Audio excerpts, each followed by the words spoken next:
কোনো এক নেতা বলেছেন লক্ষ্মীদের বাড়ি থেকে বেরোতে দেব না, তাদের নাকি বন্দি করে রাখা হবে। লক্ষ্মীদের তো চেনো না, এরা পাঁচালিও পড়ে, রান্নাও করে। শাসানি দিচ্ছে যে মেয়েদের বেরোতে দেবে না। মেদিনীপুরে বিজেপি নেতাকে নিশানা মুখ্যমন্ত্রী। দিল্লির কোনো একজন নেতাদের নেতা তিনি নাকি বলেছেন লক্ষ্মীদের বাড়ি থেকে বেরোতে দেবে না ভোটের দিন, তাদের নাকি বন্দি করে রাখবে।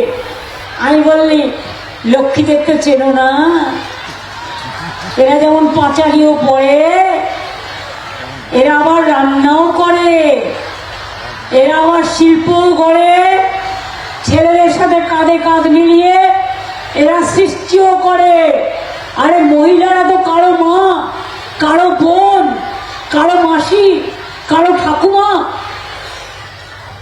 ভুলে গেছে? আজকে শাসানি দিচ্ছে। Is it not a crime?